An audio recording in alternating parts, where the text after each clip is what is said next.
Hey Canucks fans, the plot thickens when it comes to the JT Miller trade.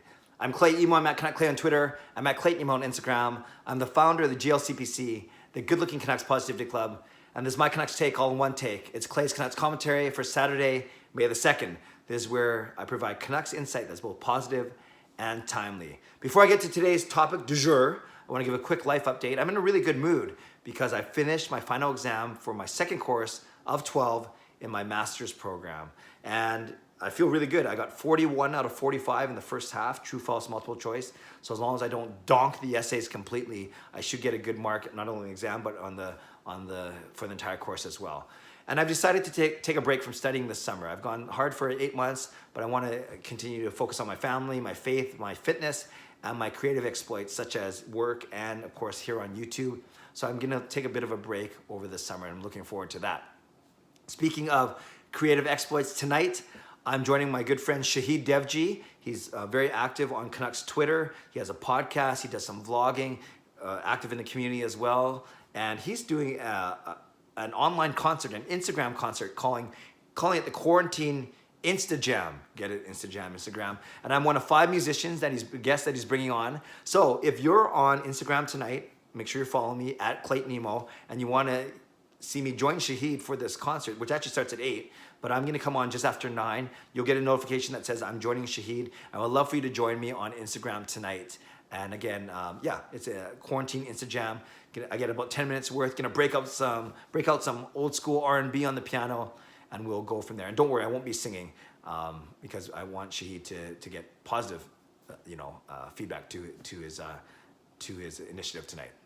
And speaking of initiatives, thank you for the great feedback. I interviewed James Duthie on Tuesday, Thomas Drance on Thursday, posted those on Wednesday and Friday respectively, and got some really, really good feedback. James Duthie is an amazing storyteller, and Thomas Drance, you can tell we had a lot of fun. 4 to 5 years, if you don't know what I'm talking about, you have to check out his vlog, but we had a lot of fun at my expense, but I was grateful to both of them, and I look forward to continue these chats with more people going forward. Just a wonderful way to get to know new people and to check in with people as well. Okay, let's talk about this JT Miller trade because there's been some developments. Now, we remember on this day 2 of the draft, I was there. It was my birthday, June 22nd, 2019. The Vancouver Canucks acquired JT Miller from the Tampa Bay Lightning in exchange for goalie Marek Mrazek. I said that wrong, but you know, that goalie. 3rd round pick in the 2019 draft, so the pick that happened later that day. And then a conditional 1st round pick. Now, the conditional 1st round pick, this is the conditions. If the Canucks made the playoffs in 2020, then that pick would go to Tampa. And then if the Canucks did not make the playoffs in 2020, the Canucks would get to keep that 1st round pick. And then the 2021 1st round pick would go to Tampa. So no matter what, one of the next 2 years, 1st round pick would go to Tampa. Tampa actually has traded that pick to New Jersey for Blake Coleman. They did that at the trade deadline. So now we can talk about New Jersey. So we got to talk about what pick is Vancouver going to give to New Jersey. And the reason why it's complicated this year is obviously because of COVID-19. We don't know when and if the NHL is going to come back. We don't know if they're going to go straight to playoffs. We don't know if they're going to go a bit of regular season, which I think is the preference. And then you throw in a new wrinkle of this whole thing about the draft potentially being bumped up to June.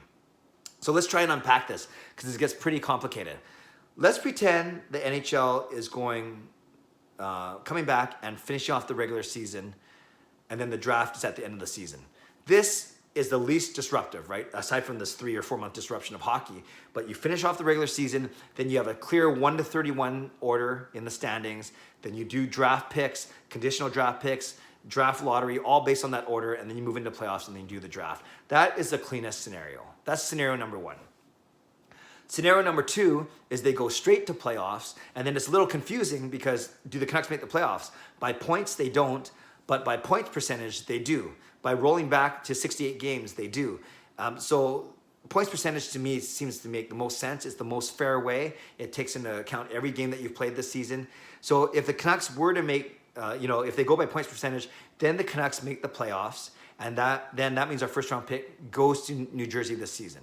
So that's scenario number 2. It's hockey starts, they go straight to playoffs, Canucks make the playoffs, and then And then New Jersey gets our first round draft pick this year.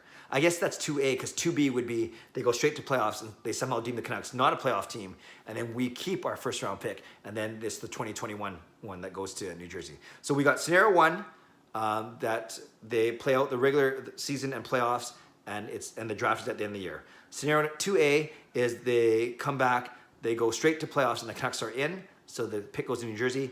2B is they go straight to playoffs and the Canucks are out, and then the Canucks keep their pick, and the 2021 pick goes to New Jersey. Okay, so those three scenarios, 1, 2A, and 2B, those are based on the draft being at the end of the season. But we've been hearing a lot in the past week or two, and I've talked about this before, about potentially the draft being in June, before hockey resumes. And that's pretty crazy when you think about it. That's certainly outside of the box. And we hear from Pierre LeBrun, we hear from Elliot Friedman that the majority of GMs are against this idea because it's so outside of the box. And they're asking the same questions that we're bringing up now. Well, then what happens to conditional draft picks? What happens to draft order? What happens to the lottery? Everything that's usually predicated on a complete final standings and a clear final standings, right? So if they do the NHL draft in June, that throws all that out the window, and then you have to get creative. Now, why would the NHL put the draft in June? Well, I think they want to stay top of mind and in front of the fans' eyes when it comes to NHL. They saw the draft, right? They don't want to lose momentum. They saw the success of the NFL draft, pretty much a success. A few tweaks needed, but they did pretty good for a distance draft, a virtual draft. So they see that, they want to learn from that, they want to capitalize on the fact that people are still interested in hockey, right? You wait longer, they might lose even more interest. And I think they see this as a chance to really create buzz. Like I said, think outside of the box, come up with creative solutions. Now, one of those creative solutions, because there are 15 conditional picks that are on the table for 2020, including the 2020 draft. 15 deals that basically involve conditional picks, with the JT Miller to New Jersey, from Tampa, pick to New Jersey being one of those 15. So what's been floated around, whether it's a 7-day period or 14-day period, is that the teams will have an opportunity to try and forge a new deal to revise the terms of existing deals. So picture this, the GM of the Vancouver Canucks, Jim Benning, and the GM of the New Jersey Devils getting on the phone and saying, okay, we know the draft is going to be in June, so we got to figure out what we're going to do here. And is it that we're just going to give you the second round pick this year? So if you're the Canucks and you think you're going to make the playoffs, not second round, first round pick. If you're the Canucks and you think you're going to make the playoffs, then this is a bet you'll probably take, right? Is you'll say, we think we're going to make the playoffs this season. You're saying this in your head, not out loud. So then the pick would be lower in the first round. So yeah, let's give it to New Jersey this season. Or maybe you're very confident that you're going to make the playoffs both seasons, this season, next season, and then it's a crapshoot, right? You don't know where you're going to finish in the standings. It's so hard to tell for next season. So if the Canucks think they're going to make the playoffs, they should actually try and give New Jersey their first round pick this season, because there'll be a lower pick in the first round. But I don't know why, I don't think you'd publicly admit this. If the Canucks think that they're not going to make the playoffs this season for whatever reason, then it would make sense to keep your first round pick this year, because if you don't make the playoffs, then now you're in the draft lottery and you have a chance to shoot all the way up to first over. Actually, now that I think about the draft lottery, there's even some rumblings that they're only going to let one team win the draft lottery, and then everyone else just moves up a maximum of 3 spots. Basically, the old rules before they changed it last year. Last year, or 2 years ago, 3 teams win the lottery, so 3 teams can jump up as high as they can. Prior to that, it was only 1 team wins the lottery, and then everyone else just moves up accordingly. So we'll see what kind of draft rules, lottery rules come into play. But that's my point, right? If the Canucks, for whatever reason, don't think they're going to make the playoffs in 2020 when the season resumes, then they should keep their first round pick, because they will be a non-playoff team. They'll be entered in the lottery, however that looks, and they have a chance to draft number 1, and we know who that's going to be. So it's kind of interesting when you think about that. So that's from the Vancouver perspective.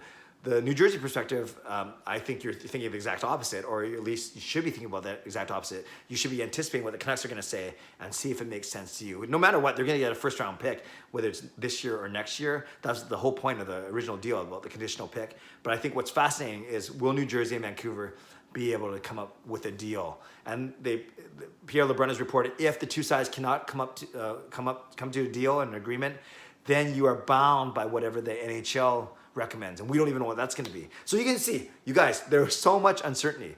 Is the NHL coming back? And if they do they go straight to playoffs? Or do they play out the regular season? If they go straight to playoffs, is it by points or points percentage? Then independent of all that, but related, where's the draft? Is it going to be at the end of the playoffs, like it usually is, at the end of the whole thing? Or is it going to be in June because the NHL wants to try something new and stay, at the top of hearts and minds of hockey fans? So there's so much to digest. There's so much to talk about. There's so much to think about. But it's kind of fascinating, and it's going to be a story that we're going to follow for sure. I believe there's a Board of Governors meeting on Monday where the league's going to kind of hash out this June draft idea a little more. But I want to know what you think. So the question of the day, the question today, I think, would be let's say this, not do you think it's going to happen, let's say this. The question today is this. If you're Jim Benning, if you're the GM of the Vancouver Canucks, and you are allowed to, for a week, to work out a new deal with New Jersey, what are you trying to do? Are you trying to do one of the things I said is guarantee a pick next year or this year, depending on where you think you're going to be?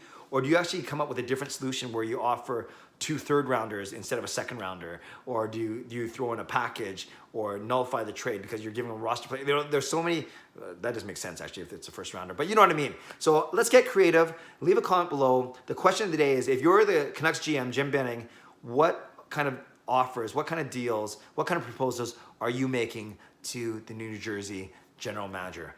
Leave a comment below. I'd love to read, react, and reply. I'd love to get into this. I think it's a really fascinating topic. I'd love to know your thoughts and your ideas on what the Canucks might propose to New Jersey. So subscribe if you like to. Like this video if you like to. Join me on Instagram tonight, just after 9 o'clock, to hear some tunes on the piano. And I hope you have a great weekend. Stay safe, stay healthy, take care of yourselves, take care of each other. God bless, and go Canucks go.